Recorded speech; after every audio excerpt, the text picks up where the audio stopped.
Star 17! Omaha! Omaha! Set! Height!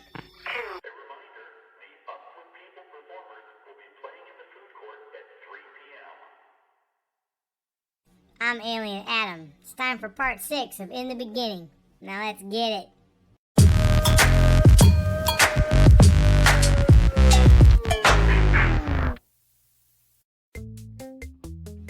Now let me see. At the end of part 5, we got up to the point where Enki, Ningazita, and Ninkurzag finally found some success with their task of rebuilding the Anunnaki's workforce.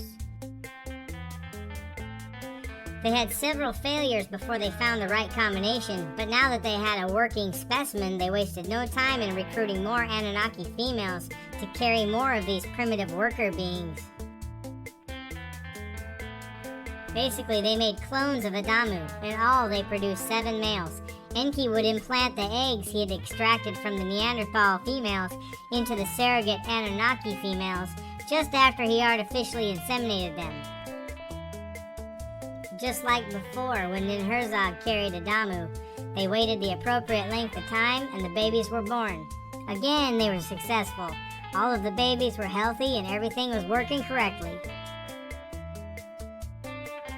Needless to say, they were all pretty stoked about the progress that they had made.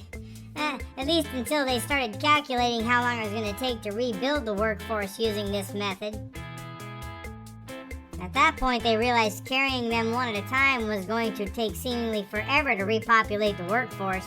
Plus, the surrogate Anunnaki moms were like, hell no, every Anunnaki female would have to carry like 1,000 babies each and still take way too long. So, a few Red Bulls and a couple brainstorms later, okay, I'm just speculating on the Red Bull part. But Enki came up with an idea. We need to somehow make them so they can procreate on their own. So, I bet about now you're wondering how they're gonna procreate on their own if Enki has only made males so far, huh? Well, how can I put this? Let me see. Okay, in the immortal words of Motley Crue, they decided to make girls. 7 of them, 1 for each of the males. According to the Lost Book of Enki by Zecharia Sitchin, the 7 males and 7 females were then put into the Garden of Eden, or Paradise, in hopes that they would begin to procreate amongst themselves. Bow chicka bow wow. On a quick side note, the original meaning of the word paradise, or paradisos, was animal enclosure, or park. Just saying. Enki and his crew kept a close eye on the 14 male and female primitive workers they put into the Garden of Eden, and much, procreating went on. They waited the allotted time, but not even one offspring was born. With this, Enki was puzzled and frustrated. You remember when I told you the Anunnaki live for a really long time? Well, when they nap for a long time too. That being said, frustrated and tired, Enki asked his son Ningazita to figure out why they could not procreate while he took a nap. I need to clarify something I skipped over before. They created Adamu and cloned him 7 times. They also created a female, which they also cloned 7 times. And they called her Tiamat. For being such an advanced race, the Anunnaki seem to recycle names quite a bit, don't they?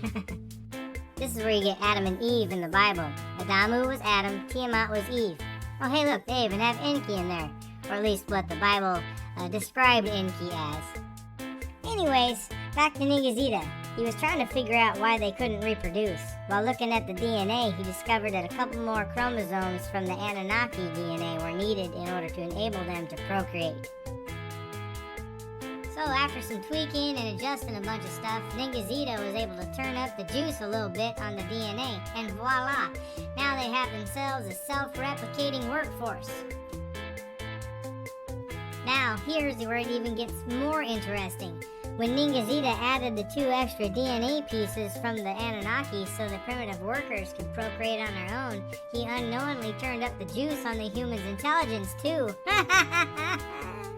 Once Enlil figured out that Enki and Ningazita had made them way more intelligent than he had originally agreed to, he went into a rage, which eventually resulted in Enlil throwing them all out of the paradise. That's it, everybody out of the pool!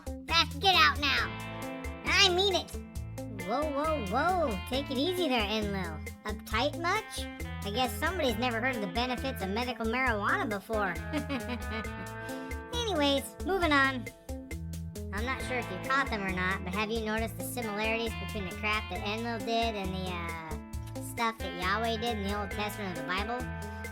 Yahweh was one of the names used by God in the Bible, by the way.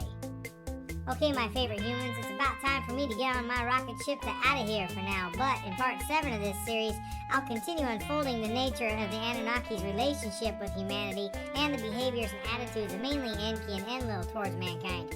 There are other players that will enter the picture later on as well.